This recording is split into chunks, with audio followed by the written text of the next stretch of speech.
ओम शांति। आज हम 27 सितंबर 1975 की एक बहुत ही गहरी, अव्यक्त मुरली पर बात करेंगे।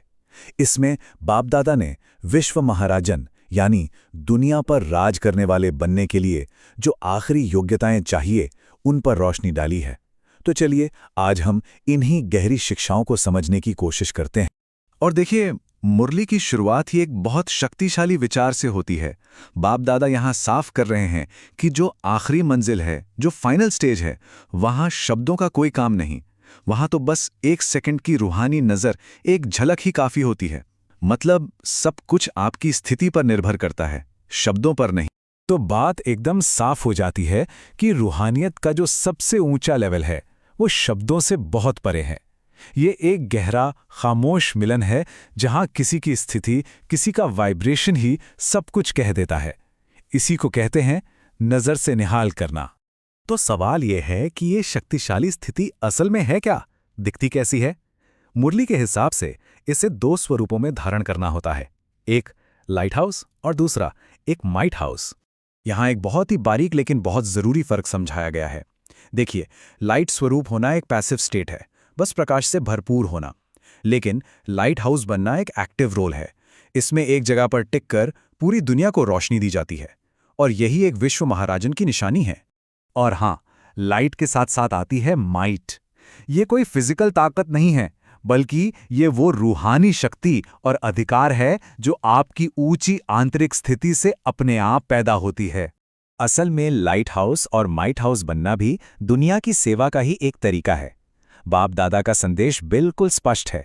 अगर विश्व महाराजन बनना है तो उससे पहले विश्व सेवक बनना ही पड़ेगा। ये अनिवार्य है।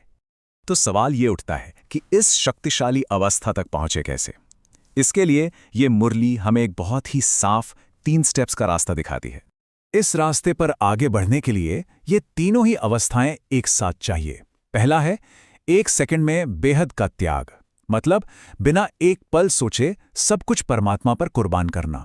दूसरा है अथक सेवा, जो सिर्फ कर्म से नहीं बल्कि अपनी स्थिति से लगातार चलती रहे। और तीसरा निरंतर वैराग्य, यानी ये पक्की धारणा कि कुछ भी मेरा नहीं है। लेकिन इन तीनों चरणों पर चलने के लिए जो सबसे जरूरी टूल है, वो क्या है? मुरली हमें बताती है कि ये हमारे अपने संकल्प यानी हमारे विचारों की शक्ति है। मुरली में एक बहुत गहरा सवाल पूछा गया है। धर्मराजपुरी यानी डिवाइन जस्टिस की जो अदालत है, उसके हिसाब किताब से कोई कैसे बच सकता है? और इसका जवाब बाहर के कर्मों में नहीं बल्कि हमारे अपने मन के अंदर ही है। इसका सीधा साधा उपाय है, कोई और हमारा जज बने उससे पहले हम खुद अपने जज बन जाएं। मतलब अपने हर एक संकल्प को बहुत ध्यान से जांचें और खुद को सही रास्ता दिखाएं।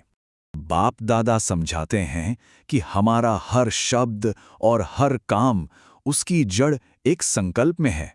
वो एक बीज की तरह है। जैसा बीज होगा वैसा ही तो पेड़ और फल मिलेगा, है ना? ये एक सीधा और बहुत शक्तिशाली कनेक्शन है। हमारे श्रेष्ठ संकल्प ही हमारे श्रेष्ठ भाग्य यानी प्रारब्ध को बनाते हैं।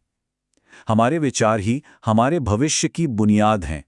इसीलिए हमारे संकल्प कोई मामूली चीज नहीं है, वे जीवन का सबसे बड़ा खजाना है जिससे हम अपना हमेशा का भाग्य बना सकते हैं।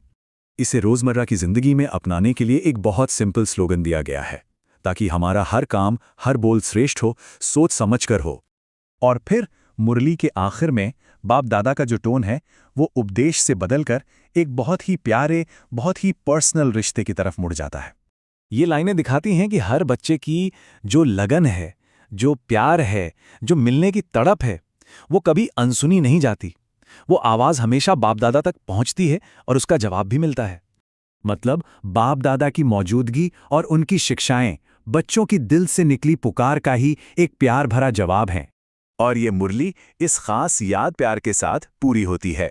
ये याद प्यार भेजा गया है उन बच्चों को जो बहुत स्नेही हैं, जो सिकीलधे हैं, जो हमेशा एक की लगन में डूबे रहते हैं और जो बहुत तेजी से पुरुषार्थ करके लास्ट सो फास्ट जाते हैं।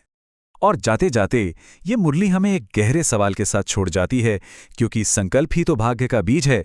तो वो कौन सा एक श्रेष्ठ संकल्प है जिसे अपनाकर एक नई रूहानी यात्रा की शुरुआत की जा सकती है? ओम शांति।